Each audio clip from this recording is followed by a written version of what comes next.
Press the bell icon on YouTube and don't miss another update. Prime Minister Narendra Modi's first independence speech of his second term was a bit of everything. Importantly, he talked about how India has changed under his regime, moving on from a country which was full of despair to hope, and now that hope has translated to aspirations. Of course, the big announcement was that of the Chief of Defence Staff, but there were many highlights of the PM's speech which were important. Significantly, he took out a lot of time to talk about Jammu and Kashmir, the government's decision to abrogate Article 370 and 35A, and explained why that had been done. What the PM also focused on was telling people how within just a few months of coming to power, they had achieved so much, and that is what the PM was trying to convey to the people.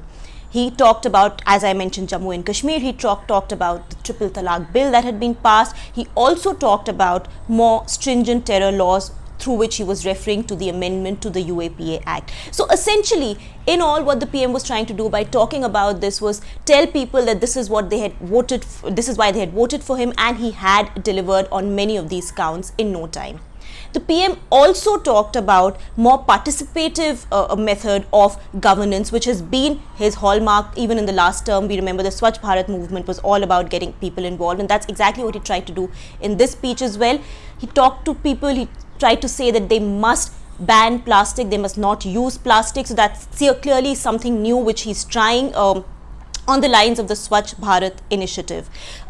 Of course, he also talked about Afghanistan. There were foreign policy mentions. As I mentioned, defense was also a part of his speech. But within the governance framework, what was also important was his mention of population explosion and how that needs to be controlled. So another thing where he was trying to talk to the people and tell them that they must help the government in making the country better and in helping the country progress. The Prime Minister also spent a considerable time talking about the economy, and given the kind of backlash they've received from the corporate world, from the industry for several decisions, he made it a point to talk about how his government was with wealth creators and how wealth creators need to be given their due. A lot of it, of course, sounded like what he says during his Mann Ki Baat address, and a lot of it also sounded like a political campaign speech where he attacked the opposition on certain issues and said that 70 years so much had not been done, which he's managed to achieve in very little time. For The Print, this is Ruhi Tiwari.